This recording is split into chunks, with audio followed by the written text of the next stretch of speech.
First of all మీ అందరి ముందుకు వచ్చి ఈరోజు ఇక్కడ కూర్చుని మీతో మాట్లాడేటటువంటి భాగ్యం కల్పించినటువంటి పిఎస్ఎస్ మూవ్మెంట్ వ్యవస్థాపకులు బ్రహ్మర్షి పితామహ పత్రిజీ గారికి హృదయపూర్వక ధన్యవాదాలు తెలియజేసుకుందాం. అలాగే లోకో సంస్థ సుఖినోభవంతు అని చెప్పని మాటల్లో అందరూ చెప్తూనే ఉంటాం. ఎటువంటి కార్యక్రమాలు నిర్వహించగలిగినట్లయితే లోకంలో ఉన్నటువంటి జనులందరూ కూడా మంచి ఆరోగ్యంతో ఆనందంతో జీవించగలుగుతారు అనేటటువంటి విషయాన్ని ఒకరోజు కూడా వేస్ట్ లేకుండా ఆయన జీవితకాలం అంతా కూడా ఆయనకున్న సమయం అంతా కూడా సమాజం కోసం వెచ్చించి అంత పాటుపడినటువంటి మహానుభావుడు ఎవరైనా ఉన్నారు అని చెప్పారంటే ఆయన మా బ్రహ్మర్షి పితామహ పత్రిజీ గారు. ఆయనకి మరొకసారి హృదయపూర్వక ధన్యవాదాలు తెలియజేద్దాం.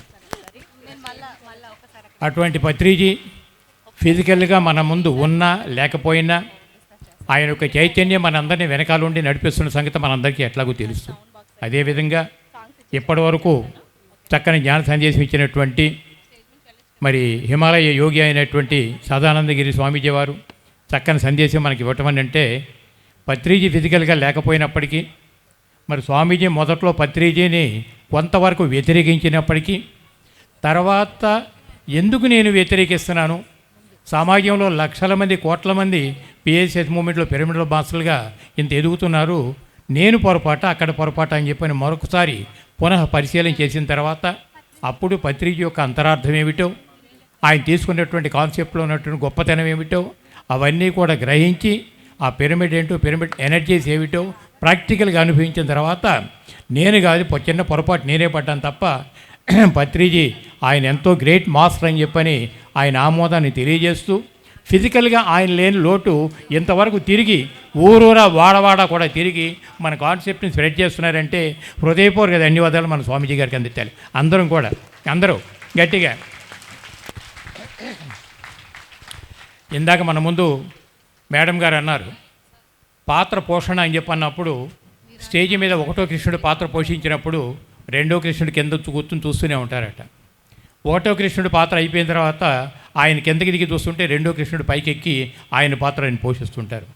అట్లాగే పిఎస్ఎస్ మూమెంట్లో వందల నుండి మొదలుపెట్టి వేలు లక్షలు కోట్లాది మంది అది ఒక గ్రామానికో రాష్ట్రానికో దేశానికో పరిమితం కాకుండా ప్రపంచవ్యాప్తంగా ఉన్నటువంటి మరి కోట్లాది మంది మానవుల్ని ఈరోజు ప్రభావితం చేస్తూ వారు జీవించేటటువంటి జీవిత విధానంలో వాళ్ళు తీసుకునేటటువంటి ఆహారంలో ఎటువంటి హింసాపూరితమైనటువంటి ఆహారం లేకుండా పూర్తిగా శాకాహారంతో ఆరోగ్యాలు చక్కబడతాయి అనేటటువంటి విషయం ఒకటైతే, ధ్యానం అనేటటువంటి రెగ్యులర్గా ఆ కాన్సెప్ట్ని కనుక మనం చేసినట్లయితే ఇప్పటి వరకు భ్రమల్లో ఊహల్లో ఉన్నటువంటి మనమంతా కూడా రెగ్యులర్గా ధ్యానాభ్యాసం ద్వారా మనలోకి మన ప్రయాణం సాగించగలిగినట్లయితే మన వాస్తవాల్లో మనం జీవిస్తామని చెప్పి తెలియజేసినటువంటి మహానుభావుడు పత్రిజీ. ఇక అలాగే మనం శక్తివంతం కావటాకైనా మనం నివసించే భూమాతను శక్తివంతం చేయటాకైనా ఉన్నది ఏకైక శక్తి ఏమిటంటే పిరమిడ్ ఎనర్జీ. అందువలన పత్రిజీ లక్ష్య సాధనలో ఒకటి ధ్యాన జగత్ అయితే, రెండు శాకాహార జగత్ అయింది, మూడవది పిరమిడ్ జగత్ అయింది.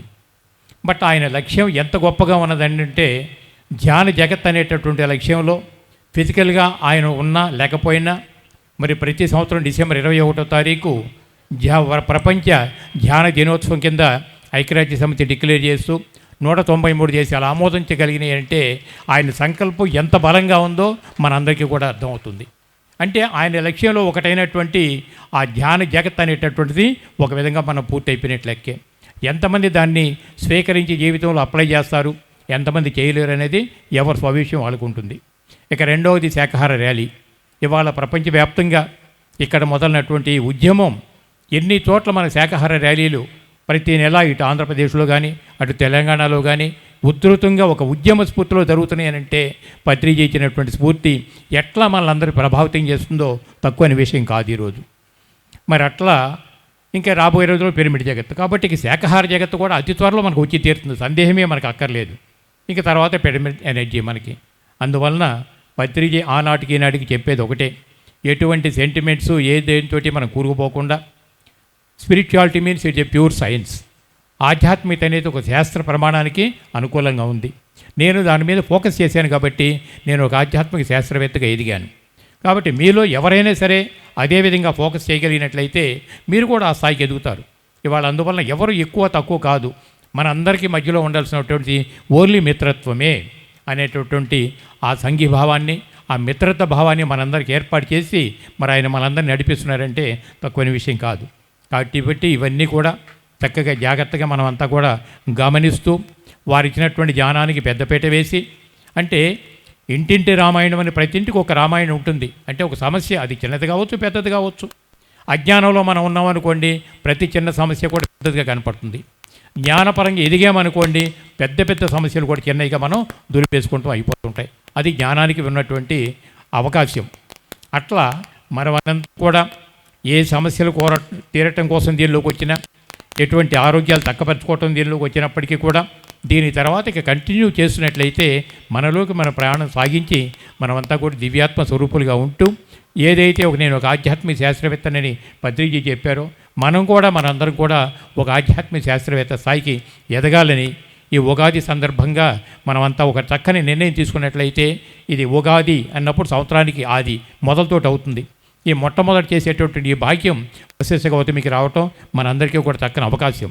ఎందుకంటే పిఎస్సిఎస్ మూమెంట్లో ఫస్ట్ మన జ్ఞాన మహాచక్ర అనేటటువంటిది ఎప్పుడు 99లో మొదలుపెట్టినప్పుడు కర్నూలుతో మొదలైన తర్వాతే మన సొంత స్థావరమైనటువంటి కట్టాలో మనం చేసుకుంటూనే ఉన్నాం. అలానే దాని విజయోత్సవాలన్నీ కూడా మనకి కోటాలో జరుగుతూనే ఉన్నాయి. ఇట్లా ఫిబ్రవరిలో వచ్చరికి అరకులో జరుగుతున్నాయి, మేలో వచ్చరికి బుద్ధ పౌర్ణమి అక్కడ జరుగుతున్నాయి. ఉగాది అనేటట్టు మనకు ఇచ్చినటువంటి చక్కని అవకాశం. అందువలన మన ఈ ఉగాది రోజున ఒక మంచి నిర్ణయాలు తీసుకుంటూ, చక్కగా మంచి ఆహారాన్ని, సాత్విక ఆహారాన్ని, మితాహారాన్ని తీసుకుంటూ రెగ్యులర్గా ధ్యానం చేయటం ద్వారా మనం కూడా ఒక ఆధ్యాత్మిక శాస్త్రవేత్తగా ఎదగాలని చెప్పని మరొకసారి గట్టి నిర్ణయం తీసుకోవాలని కోరుకుంటూ, అవకాశం కల్పించిన కమిటీ వారందరికీ కూడా మరొకసారి నేను ధన్యవాదాలు తెలియజేసుకుంటూ, thank you very much. Thank you.